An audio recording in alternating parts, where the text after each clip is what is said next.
Hi, hello, welcome viewers. நான் secret of stock சேனல்லேருந்து பேசுகிறேன். And இன்னைக்கு நம்ம பார்க்க போகிற கம்பெனி வந்து ஐபிசி லிமிடெட்.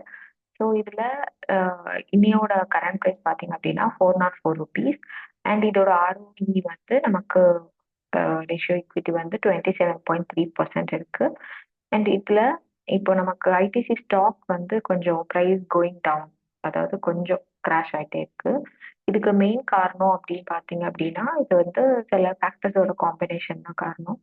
அதில் என்னென்ன ஃபேக்டர்ஸ் வரும் அப்படின்னா இதில் பேட்டுன்னு சொல்லுவாங்க. பேட் அப்படின்னா பிரிட்டிஷ் அமெரிக்கன் டொபாக்கோ. இந்த டொபாக்கோ ப்ராடக்ட் வந்து ஒரு லார்ஜ் ஸ்டேக்ல சேல் ஆகிட்டு இருக்கு. ஸோ அந்த அது ஒரு காரணம். அண்ட் இன்னொன்று வந்து சின்டாக்ஸ், அதாவது கவர்மெண்ட் மேண்டேட் பண்ண சின்டாக்ஸ். அது வந்து டொபாக்கோக்குன்னு இன்க்ரீஸ் பண்ண டேக்ஸ். இது வந்து ஜிஎஸ்டி 2.0 அதுக்கு அண்டர்ல வருது.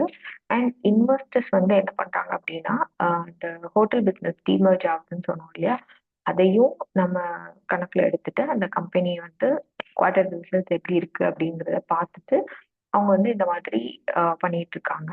அண்ட் இதோட ப்ரைஸ் டார்கெட் பார்த்தீங்க அப்படின்னா அது வந்து ஒரு ப்ராஃபிட் அண்ட் வேல்யூவை நோக்கி தான் போயிட்டு இருக்கு. அண்ட் இதுல நமக்கு ஐடிசி வந்து ஹோட்டல்ஸ் இருக்குன்னு சொன்னோம் இல்லையா, அந்த ஹோட்டல்ஸ் வந்து இன்ஃபார்ம் பண்ணியிருக்காங்க. எப்படி பண்ணியிருக்காங்க அப்படின்னா 220 ப்ராப்பர்ட்டிஸை நாங்கள் கிராஸ் பண்ணிடுவோம் 2030. அண்ட் அது எதனால அப்படின்னா ரூம் டிமாண்ட் இருக்கு, அது அவுட் பிளேசஸ்க்கு வந்து சப்ளை பண்ணணும்னு நினைக்கிறோம் அப்படிங்கிறது மாதிரி சஞ்சீவ் புரி வந்து சொல்லியிருக்காரு. அந்த growth வந்து கண்டிப்பா ஐடிசி இந்த கிராஷை வந்து காலி பண்ணிடும் அப்படின்னு நம்புறோம். அண்ட் இதுல நம்ம ஐடிசி ப்ராடக்ட்ஸ்னு பார்த்தோம் அப்படின்னா நம்ம ஈஸியா என்ன சொல்லிடுறோம், இது வந்து ஒரு லிமிடெட் கம்பெனி, ஒரு ஐடி கம்பெனி இல்லை இன்ஃபோசிஸ், இந்த மாதிரி தான் நமக்கு மைண்ட்ல இருக்கும் இல்லையா. ஆனா நமக்கு ஐடிசி ப்ராடக்ட்னு பார்த்தா அது நம்ம யோசிச்சே பார்க்க முடியாத மாதிரி இருக்கும். லைக் நம்ம டெய்லி யூஸ் பண்றதா கூட இருக்கலாம். அண்ட் அது இதுல இருந்து தான் வருதா அப்படின்னு நம்ம யோசிக்கவே மாட்டோம். அந்த மாதிரி இருக்கும்.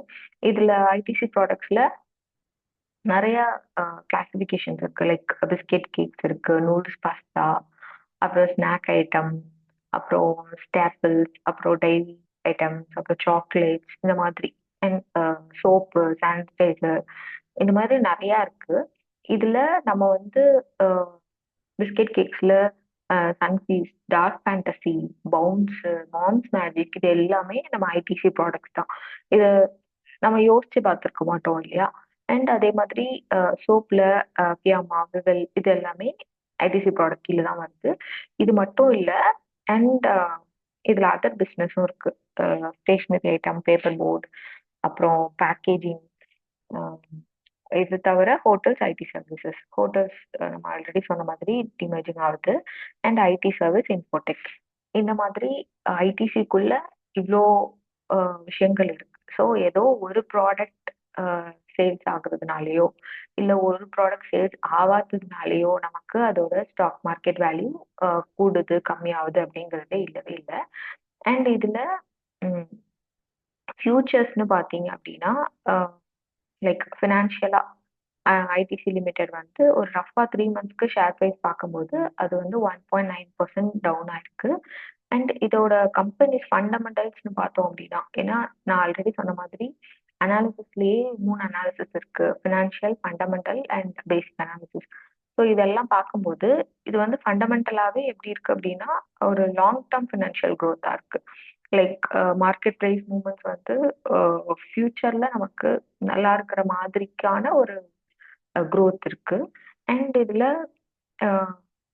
ஐடிசியோட வேல்யூ வந்து இன்னைக்கு 40.90 இருக்கு இல்லையா. அண்ட் இதுல ஐடிசியில